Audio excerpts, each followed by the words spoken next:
Madani Aidara Nale Malial Slemedine Nyamo Kafaranyon Kanjekuluba Group Model Leader Spiritual Musulman du Mali Manyema Islamaya Demeton Ansaru Nyegoroy Asera Bobo Julaso Kilotan Duru Nyona ni Duguche Uliga Joba Sabatila Islamaya Demeton Ansaru Feanu Kanuba Togomne Afana Karamo Ased Shere Usman Madani Aidara Absega Bismillah Farfoni Animi Sonja Kona Che Muso Faradem Senuka Zamzami Bismillah La Ulide Fe Dugu Dondala walen mando kadaka wuli ka jola sanga aniwati islamaya dini nyuma use famu mogo fe tugumna illa don be sabatilen ko jama sorola ki kinda bo jola so duguka moto tigi fara mongli tigi kan misonja ani farfoni kono o yan fana karamogo Ased Sherif Usman Madani Aidara blasra kata kene ka munye bismillah likene sira dawla che faramuso ani demsenu kan olukin jolendo yoro la wala sa kan fana karamogo Ased Sherif Usman Madani Aidara temutolafo jamana na lafiya bugu sira jankelen fe kateme bogo jula so sorda sikanda fe ani RTD bolu fara o basen marakono o kelen ko kasra ba wolen flamono mononi kateme bogo jula so teatro de la mitié da fe jamai bogo jula so boulevard soro ni kasoro ko funda farada kan ma kene chama ni sondia kono o yan fana karamogo Ased Sherif Usman Madani Aidara sensen atakene kan muna revele ko wara kan ni wuli ka jobba kun sabatilen do yeno an fana karamogo Ased Sherif Usman Madani Aidara bismillah likamo hakina jigila amawla donya ka fokan fana karamogo Ased Sherif Usman Madani Aidara Nale Malial Slemedine Nyemo Kafaranyon Kanjekuluba Group Model Leader Spiritual Musulman du Mali Manyema Malial Slemedine Soba au Conseil Islamique du Mali Manyema Islamaya Demeton Ansaru Nyegoroy Akanitama Burkina Faso Jamana Kono Wele Jadi Dodo Muna Bora Burkina Faso Islamakon Kafaranyon Kanjekuluba Maufe No Fédération des Associations Islamiques du Burkina Aboul Faramunde Obase Marakono Baramumbolo Dalendo Fe Obe Ben Ani Kelenya Kofo Burkina Faso Jamana kono wabe ke sibiri janvier kalo tlim vanduru bogo julaso de l'encantere namo wele ko stade omnisport sangule la mizana nyati na masira ka waliata sabu ke bolo dinyamaye nene Burkina Islamakon ka jokliba fédération des associations islamiques du Burkina Mao ani Burkina Faso chrétien dinyamo ni la dal Burkina Faso jamana kono farankan kide kono ni ki ndugulen togo e wara kan al-Islamia demeto ansaru nyejoyoro Mali Silameton ho conseil islamique du Mali Manyema Mali Silamé dine nyemo ka faranyo kan jekuluba groupement des leaders spirituels musulmans du Mali Manyema anfa ani ankara mogoba Ased Sherif Usman Madani Aidara anaka jamakulu bismillah rabbunya ani karama kono princesse Gimbi wataraka dugude mbora kachaya wala saka seka kumbe chugu nyuma labe ukaduna mbawi ani ka seka kene mbara sheria koba ni utimeka ke na kelengere mi mato kake wala sa ukana sega fo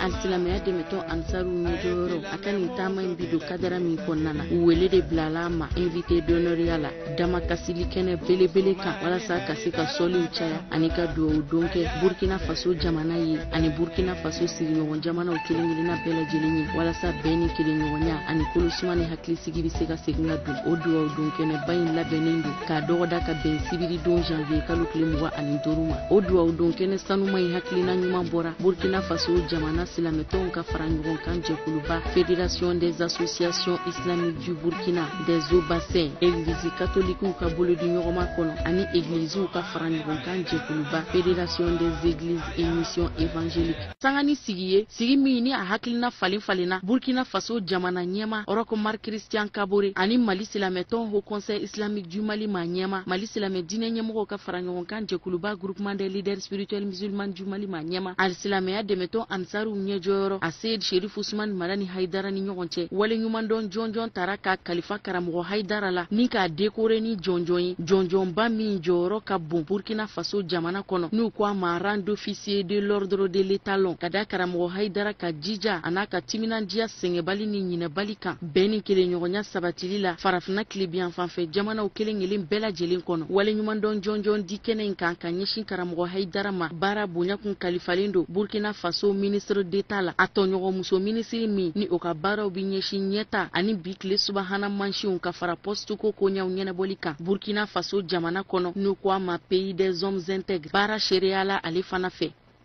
karamogo kabilom tibie bara were tara ka mogo wele kata nyumaya kema ani sabali ni jogo nyumaya n'a fɔra bi ko an ka faamaw i sera ka o lɔyɔrɔ ye ka décoration d'aw ma décoration mun fana lo a ma kɛ comme ni médaille lo dira min médaille ye ten min bɛ nin décoration lɔn min bɛ nin médaille in valeur lɔn nin bɛ comme ni officier de l'étalon médaille ti nin ɲɛfɛ o tun bɛ se ka décoration d'a ma min valeur ma se nin ma a tun bɛ se k'an siga mais o ye min kɛ a yirara k'a fɔ ko hali fɛn b'o bolo min ti nin o b'a d'a ma awa min bɛ an bolo comme nisɔndiya min bɛ an na comme nisɔndiya karamɔgɔ y'o fɔ an bɛ kɔn ka Burkina karamɔgɔw le fo ka Burkina silamɛw bɛɛ fo parce que ni ko kɛra karamɔgɔ kelen a kɛra komi a kɛra diɲɛ bɛɛ karamɔgɔw le ye kɛrɛnkɛrɛnma Burkina karamɔgɔw bɛɛ o ka bonya baara parce que o ye karamɔgɔ kunbɛn ni bonya min ye depuis bobo kana se k'a kunbɛn ni bonya min ye nin bɛ silamɛya ka kelenya yira ne nin bɛ fɛn yira an na a b'a yira tiɲɛ yɛrɛ ko silamɛya ye kelen ye comme karamɔgɔ yɛrɛ ye min fɔ an ye ko an ka ɲɔgɔn mana ala ka juruba kelen na an kana fara o ye kuranna kan yɛrɛ ye donc o le yirara an na an ka karamɔgɔw fɛ an ka faamaw fana tilara k'o le yira donc nisɔndiya bɛ an na tile na dantara ka duwawu le kɛ jamana ye ala ka jamana ɲasuma Mali jamana wasaden ba Adama Kani ka kɔrɔfɔw senfɛ a nisɔndiyalen y'a jira k'a fɔ ko nin ye kunnawoloba ye Mali jamana bolo sanni ka sɔrɔ ka waleɲumandɔn foli kɛ ani bonyamasegin ka ɲɛsin Mali jamana baden jamana ma ni o ye Burkina Faso ye Mali jamana tɔgɔla nin ye kunnawolo ye Mali jamana ma mais nin ye kunnawolo ye an ka continent yɛrɛ ma n'o ye Afrique ye ka d'a kan kumakan min ni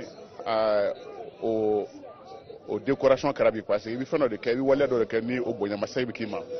fɛn bonyamasegin kɛra bi a bɛ baara dɔ de yira o ye baara jumɛn ye a bɛ ka kuma mun fɔ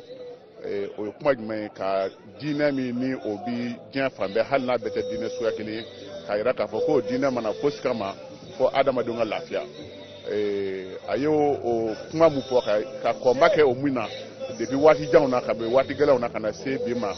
Burkina de kɛra jamana fɔlɔ ye farafinna yan m'a fɔ diɲɛ kɔnɔ ko farafinna de ka d'a kan farajɛla dɔw jamana dɔw y'a décoration k'a ye ka bɔ fo yɔrɔ janw na ka na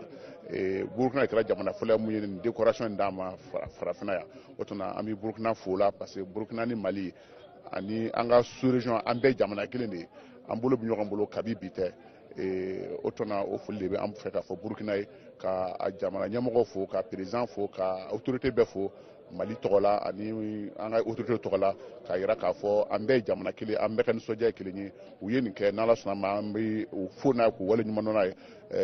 fɛn o fɛn n'a bɛ kɛ fɔ dɔ de fɔlɔ ka baarakɛ ɲuman tamasiyɛn ɲuman yira donc u ye tamasiyɛn ɲuman yira na an b'u fɔ k'u waleɲuman dɔn k'an ka jamana basigi o nisɔndiya kelen ninnu de fana tun bɛ ye Mali silamɛtɔn ɲɛmɔgɔw la alisilamɛya dɛmɛtɔn Ansaru ka fédération Ansardine internationale ma ɲɛmaabaw olu fana ma se k'u ka nisɔndiya dogo kɛnɛ kɔnɔ u ka fɔ la ni jɔnjɔnba min kalifalen filɛ alisilamɛya dɛmɛtɔn Ansaru ɲɛjɔyɔrɔ ma k'a bɛ karamɔgɔ Hayidara ka dusukun jɛlenya de sɛbɛntiya a ka fasoden ɲumanya baaraw la fo ka taa bila alisilamɛya diinɛ yɛrɛ kɔrɔtali la k'a se yɔrɔ la yɔrɔ min ye an daba ma ja misaliyala a ka wajulu senfɛ wajulu minnu kɔnɔna na a bɛ diɲɛ bɛɛ ladi k'u su ka kɛ faso kanu kan ani diinɛ kanu kan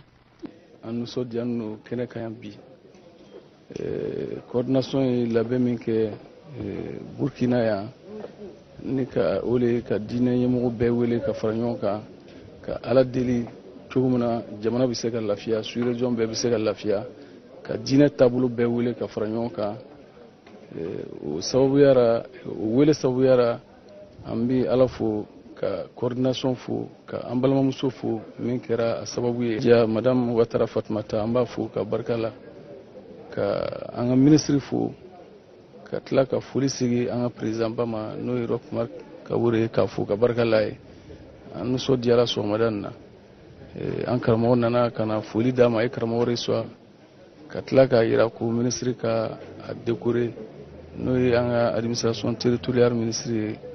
an b'a fo ka barika la décoration o fana o sera ka kɛ bɔra sira ma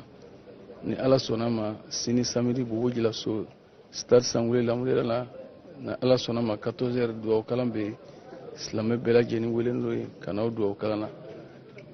foyi t'anw fɛ ka ala fo ka ala barika la k'an karamɔgɔ ninnu fo Burkina ni nin bɛ fɛn yira ni bɛ bɛn le yira ni nin bɛ fɛn yira ni bɛ kelenya yira ni ala sɔnna ma sigati min na burkinabɛw ye min kɛ nin an y'a lɔn ko ni ala sɔnna ma farafinna bɛɛ bɛna jɛ ka don da kelen fɛ lon nataw ra ka bɔ da kelen fɛ farafinna dɔrɔn tɛ diɲɛ bɛɛ bɛna don da kelen fɛ ka bɔ da kelen fɛ karamɔgɔw ka tila ka karamɔgɔ wele ka bɔ jamana wɛrɛ la ka na foyi tɛ se ka kɛ ni dusukun saniya tɛ i b'a dɔn k'a fɔ hasiriya o banna vraiment nisɔndiya ninnu an bɛ an karamɔgɔw fo burkina danti foli min na k'an ka jamanatigi fo ka président fo k'a ka ministre bɛɛ fo vraiment nisɔndiya ninnu Ansardine bureau national tɔgɔ la président international Adam Sako ka bɔ Côte d'Ivoire ale tɔgɔ la ka bɛɛ lajɛlen fo ka yira k'a fɔ vraiment nisɔndiyara fo ka s'a dan na. An bɛ aw ladɔnniya k'a fɔ jɔnjɔnba min ni o kɛra waleɲuman dɔn ani bonyamasegin ye ka ɲɛsin Mali silamɛtɔn Haut Conseil islamique du Mali ma ɲɛmaaba ma n'a dira Burkina Faso jamana ma ɲɛmaw fɛ n'u ko a ma l'ordre de l'état lɔn o ye jɔnjɔnba ye jamana in kɔnɔ o jɔnjɔnba in kalifara alisilamɛya dɛmɛtɔn Ansaru ɲɛjɔyɔrɔ la ka da an karamɔgɔba Asseid Sherif Ousmane Madani Haidara yɛrɛ ka maabaya kan ani ka da ka cɛsiri sɛngɛbali ɲinɛbali baaraw la a bɛ minnu baaraw boloda faso ye an bɛ minnu sɔrɔ a yɛrɛ da a ka ladilikanw n'a ka wajulukanw sen fɛ. Wallahi nisɔndiya min bɛ na Burkina faamaw ka ko la n tɛ se k'a fɔ n bɛ ala de fo n bɛ ala fo ka ala barikada ko o ko n'i b'a la ni dɔ m'a dɔn dɔ b'a dɔn vraiment sɔgɔmada in na Burkina président y'a reçoit an ye waati kɛ ka baro kɛ a y'a ka ministre Amaru u ka décoration kɛ n ye yanni ka taa o la nisɔndiya min bɛ na ala foli kɔ n bɛ Burkina faamaw fo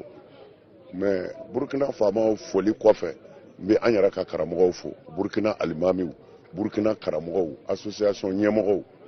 n b'u bɛɛ fo parce que an ni Haut Conseil islamique ɲɛmɔgɔ an ni o de ye nin bɛɛ kɛ bi ɲɔgɔn fɛ fo ka na se décoration ma tiɲɛ don ni faamaw ye ŋaniya ɲuman siri karamɔgɔw tun bɛ se k'a bali mais a diyara karamɔgɔw ye ka tɛmɛ ne yɛrɛ kan o la n bɛ Burkina bɛɛ fo k'a ɲini ala fɛ Burkina ani Mali a bɛɛ ye jamana kelen de ye tubabu de ye frontière k'an ni ɲɔgɔn cɛ o kɛra sisan de sinon frontière tun tɛ o tuma na n'an yɛrɛ y'o dɔn vraiment an bɛ Burkina karamɔgɔw fo parce que diinɛ frontière tɛ diinɛ na o tuma na an bɛ dugawu k'u ye k'a ɲini ala fɛ Burkina Mali ala k'u kisi ala ka Afrique bɛɛ kɔlɔsi ala k'an bɛɛ kisi ala k'an dɛmɛ